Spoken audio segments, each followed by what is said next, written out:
Hello, my name is John, and I love to talk movies, I love to talk comics and anime, and that's why I created this YouTube channel. And in particular, I love action and superhero franchises, but one major blind spot I've always had is the James Bond franchise.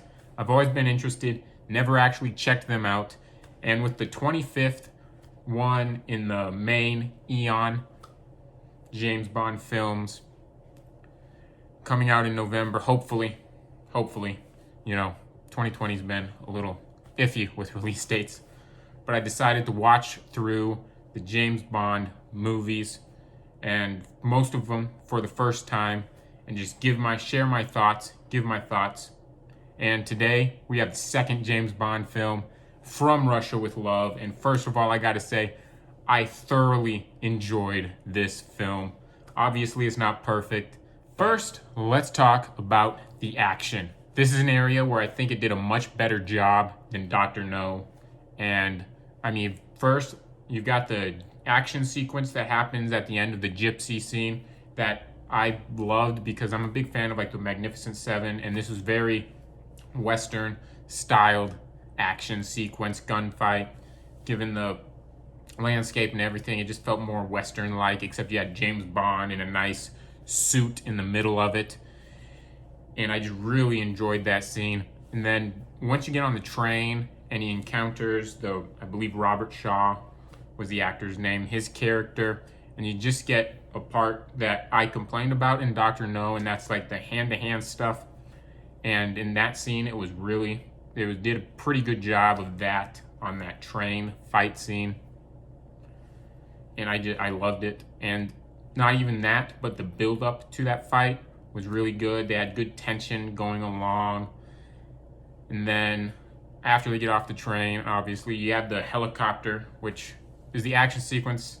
It was kind of iffy for me, kind of because of the way it ended. It was like, I believe James Bond just took like one shot that apparently exploded the plane, even though he like shot the pilot, not the actual like engine or anything, but it just like exploded in midair. It didn't crash and then explode.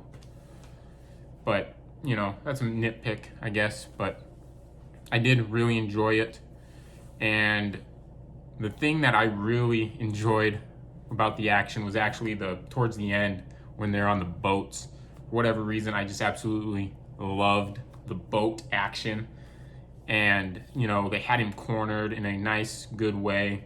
And then obviously you had the oil drums go out. I just loved all of that. Then used the flare gun to light up the oil. I was a sucker for the action in this film. Even though it is a 60s film, it's not as bombastic as like a Fast and Furious movie, type of action movies I grew up on. But I still thoroughly enjoyed it for what it was. Now moving on to the acting and the characters. Now Sean Connery, as usual, gives a good performance as James Bond.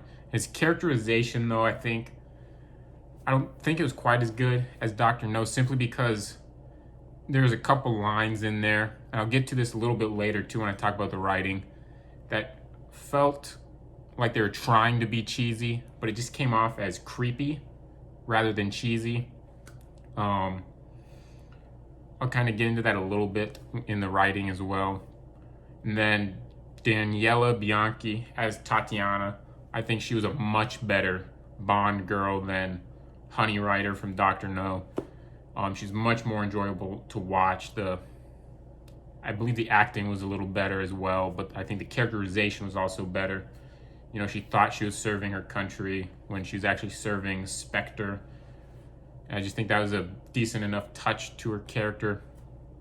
And then you have Pedro Armendariz. I do not think I pronounced that right. But he played like the side character kind of guy that was with James Bond. And the guy that was killed on a train.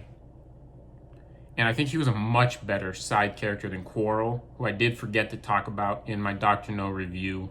I wasn't the biggest fan of the portrayal of Quarrel, but I think Pedro gave a much better I don't know if it was the performance or if it's just the characterization of his character was better, but I think that was another area that was much improved upon from Dr. No.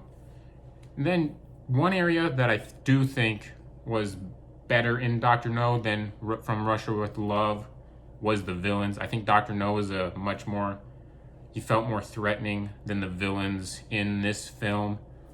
But I do think overall the characters were better, mainly the side characters, and James Bond it was basically on par, to be fair. Now moving on to the visuals, I think this is an area where Dr. No did do a better job overall, especially when you got into the second half of that movie.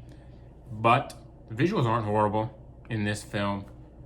They still utilize a lot of the shadowy and lighting techniques, not quite as well or as much, but most of this movie does seem to take place in the daytime anyway.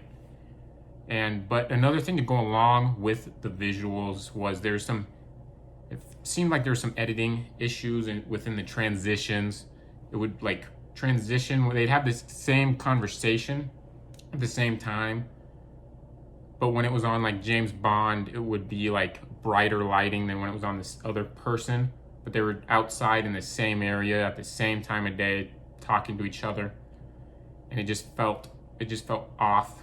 The weird transitions like that and the lighting issues at times. It's very nitpicky because it only happens a couple-ish times throughout the film, but it did stick out to me. Moving on to the story and the writing, I think the plot is a little bit more interesting than Dr. No, especially with the addition of Tatiana.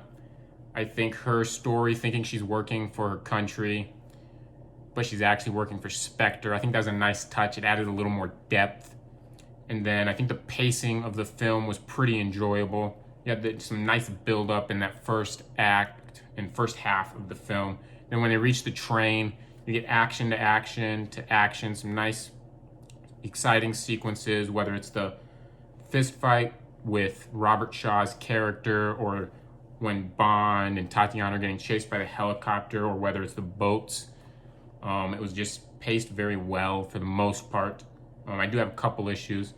One is the way they dealt with Kleb's character. It felt like they made the story they wanted to make, the movie they wanted to make, but then realized that they had this villain left over that needed to be dealt with, so they just tacked a scene on at the end where she just invades Bond's hotel, and then they get in a fight and she dies. It just felt very tacked on. And then there's a scene at the gypsy party and the belly dancing. I understand why it was in there. And I know Bond's a ladies' man type of thing, and you're going to have things like this. But it just lasted way too long. And then you had the girl fight, which just felt very unnecessary, because it felt like they were trying to use it as a way to make James Bond feel like he has a heart, but by him not wanting the fight to actually happen. But it didn't really add anything. It just felt very unnecessary. And then the other thing is with the writing. There's a couple moments where it felt like where James Bond, Sean Connery's character, it felt more like they were writing for Joe Goldberg rather than James Bond. And I know it's supposed to be cheesy, but it didn't feel cheesy to me. And I know it's a different time, I don't know. But it didn't hurt the film that much because it only happens a couple of times throughout the film. There's one with the periscope especially that stood out to me, where James Bond's just basically gawking at Tatiana's legs through the secret periscope and saying things like, "Things are shaping up nicely." And he kind of feels like he has a creepy voice when he says it, though, too. Now on to the sound. The sound, obviously you have the James Bond theme to it as well, and I think the scores and stuff were used even better than they were used in Dr. No. It was one of the things I praised about Dr. No, and I think is even better in this film.